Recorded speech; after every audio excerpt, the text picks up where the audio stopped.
G'day, mate. 40 here. So there was this medieval Jewish philosopher, Maimonides, called the Rambam, who had the idea that we can tune in to God, that there are certain select, highly elevated thinkers who can tune into the divine, and that God reaches out to those who reach out to him. And so I like the idea that there are transmitters in the universe, right? And we can tune into God if we want to.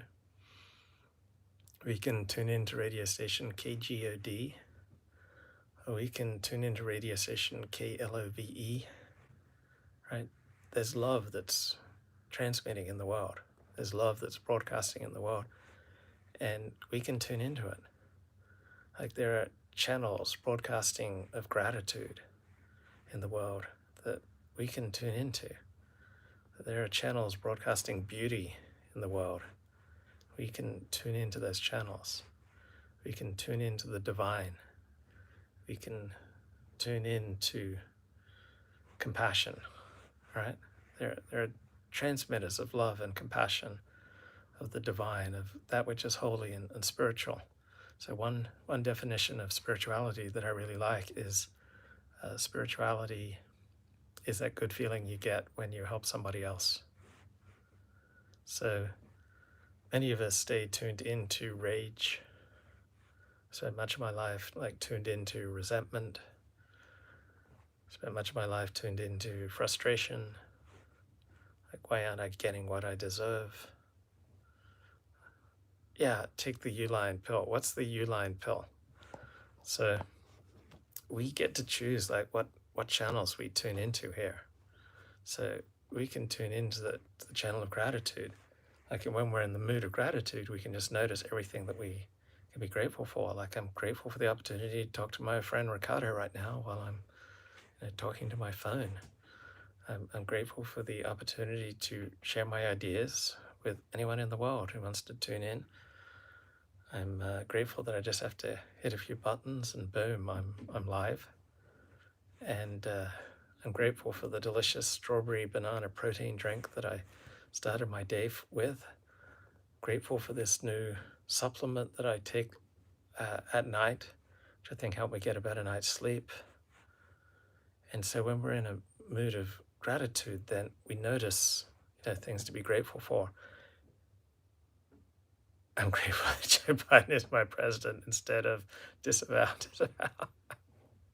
But I mean, even if you're a Trump supporter, you can be grateful that we have a president who's less frantic and frenetic and who isn't always trying to dial up the outrage. Even if you're a Trump supporter like I am, I mean, there are lots of things that I find that I can be grateful for with Joe Biden. And like if we're happy, we just notice things in the world that reinforce our happiness. Like our mood has such a profound effect on what we notice in the world. And so I found I have to make, a deliberate effort to tune into certain frequencies in the universe. Because if I don't watch out, I'll just tune into rage, right? That seems to be the dominant mood on the right since the 2020 election, rage. And if you go on right-wing Twitter, there are all these things that you can get outraged about. And it's like rage porn. You can tune into Tucker, and Tucker does a lot of good work, but also much of it is just rage porn. It's like just all these reasons to get more and more enraged. And I don't think that's a life that works. Like I prefer to tune into reasons to be happy, reasons to be grateful, reasons to be optimistic, reasons to find common values, common activities, common perspectives, or common ground with the people around you. Like it's really easy to just get ticked off with people, and it's inevitable if you have people in your life that you're going to find lots of reasons to get angry. But you can tune into channels where you look to magnify that which you have in common with people that you may have to interact with. You can tune into channels of love. Like you love your job, or you love the food that you eat, you love your church or your synagogue, you love the people in your life, you love your hobbies, you love these books that you've got lined up to read, you love learning new things, you love the simulating exchange of email that you just had with a friend. Like tuning into that vibration, to that broadcast channel, like choosing to make that the channel that's operating in your mind, such a happier way to go through life. So there is grace in the world. I'm sounding like a Christian now, but like even in the midst of rage, sometimes we'll get a little bit of perspective. So Fred Luskin, before he Stanford professor of psychology, before he embarked on doing his doctorate, I think, in forgiveness, he was very hurt by a friend who he felt had betrayed him, and he was, really whining about it. And finally, his wife said, "This isn't what I signed up for. I didn't sign up to be married to a guy, who's so filled with anger and rage." And one day she sends him to the supermarket, and he doesn't want to go. He's mad. And he said, "Well, why can't I go to this other supermarket, which is closer?" And she says, "No, I want you to go to this particular supermarket because there's an item there that only the supermarket has." So it's Christmas time. He goes to the supermarket. He has to park a long way away. He goes into the Safeway and goes to look for the item, and it's not there. And he's just about to become engulfed in a tsunami of rage and resentment. And then he gets a moment of grace. Like he looks around Safeway and just sees like the 12 million items that you can buy. And he feels such a sense of abundance. And it was like a moment of grace. Like sometimes we can be going down a railway track of rage and resentment, and then we can look out the window and we can see something beautiful, and have that moment of grace where we get off the railroad track of rage and appreciate that which is beautiful. Because we can find channels that reinforce our capacity for awe, our capacity for holiness, our capacity for God, for our capacity for spirituality, our capacity for kindness, for love, for compassion, for forgiveness. And we have to make a little bit of an effort, though, to tune into these channels. Look at the window and see a half-naked woman jogging in Beverly Hills, true beauty. Right, so that's an example. So depending on what level of recovery I'm at, so with regard to my sex and love addiction, I can look out the window and notice a beautiful woman jogging along, and it's just like looking at a beautiful sunset. How beautiful. And then I can look out the window if I'm at, say, a lower level of recovery, and I'll start thinking that thing that is jogging by, if I could just possess that in certain ways, that would fill the hole in my soul. That would make life worth living. That would mean that I was a real man. That would be the triumph over everyone who's ever mocked me. This would be my ultimate redemption. I can find my redemption inside of her. And so that second way, filling holes doesn't fill souls. So then, like, if I go down that track and start thinking, I can find meaning and purpose in life by filling up that woman, I don't have to berate myself for that. I can see, okay, what is it that my soul's trying to tell me right now? Like, what is it that I'm trying to find in that woman's butt that I can perhaps better find in God? Like, what is that desire for connection? That obviously my desire for connection and for wholeness and for feeling alive has become warped, so that all my frustrations are just boiling down to, I have to possess that particular woman.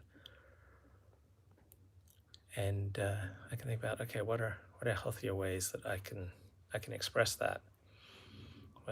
What are ways that I can, say, triumph in my day? Like what's something that I can do that I have control over? So I have control over everything that I say right now. Like I can take this talk in any direction. And so I can assert control, and I can send this video down a particular direction that I want to go in. And so I have no power over that woman. And I may not be in a circumstance, or it may not be an appropriate relationship for me, but there are things that I can take control of. Like I can write a book, I can write a blog post, I can read a book, I can volunteer, I can sponsor people in my various 12-step programs. There are things I can do to take control and to connect, because I know that when I connect, my desperate yearning to possess some woman I don't even know, it's not nearly as intense. When I'm feeling connected with other people, my desperate yearning for fame is, it's not nearly as intense.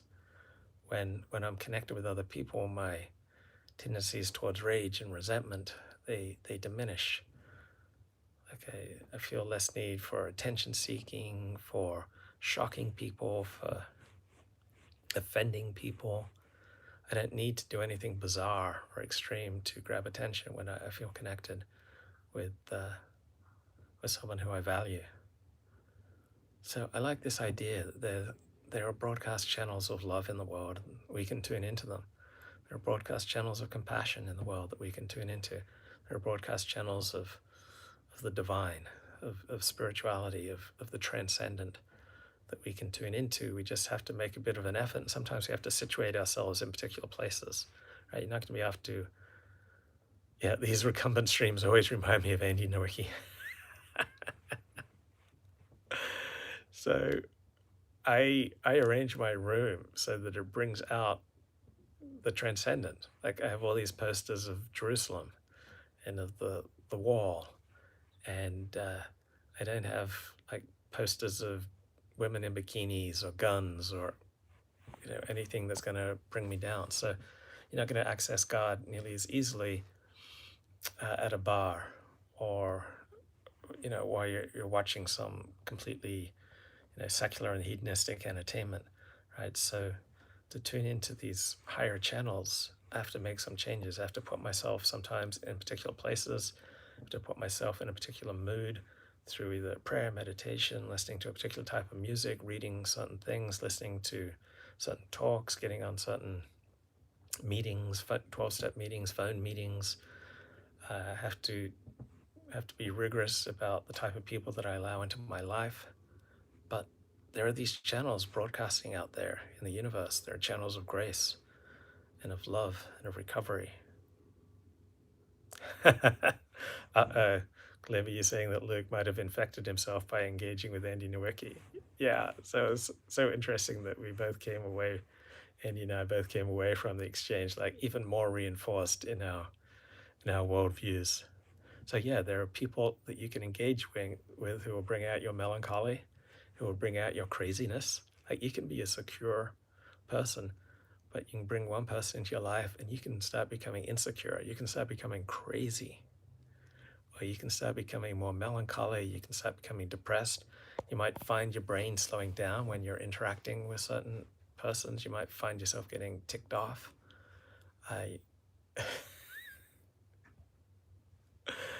So you have to be really careful. Like there are certain people that I hear on 12-step meetings, and I just take my headphones out, or I just turn down, because they're just so sunk in their depression that it doesn't serve me to have them in their life. There are people who call me and I do not return their calls because I want to stay tuned in to these channels of love, grace, transcendence. Bye-bye.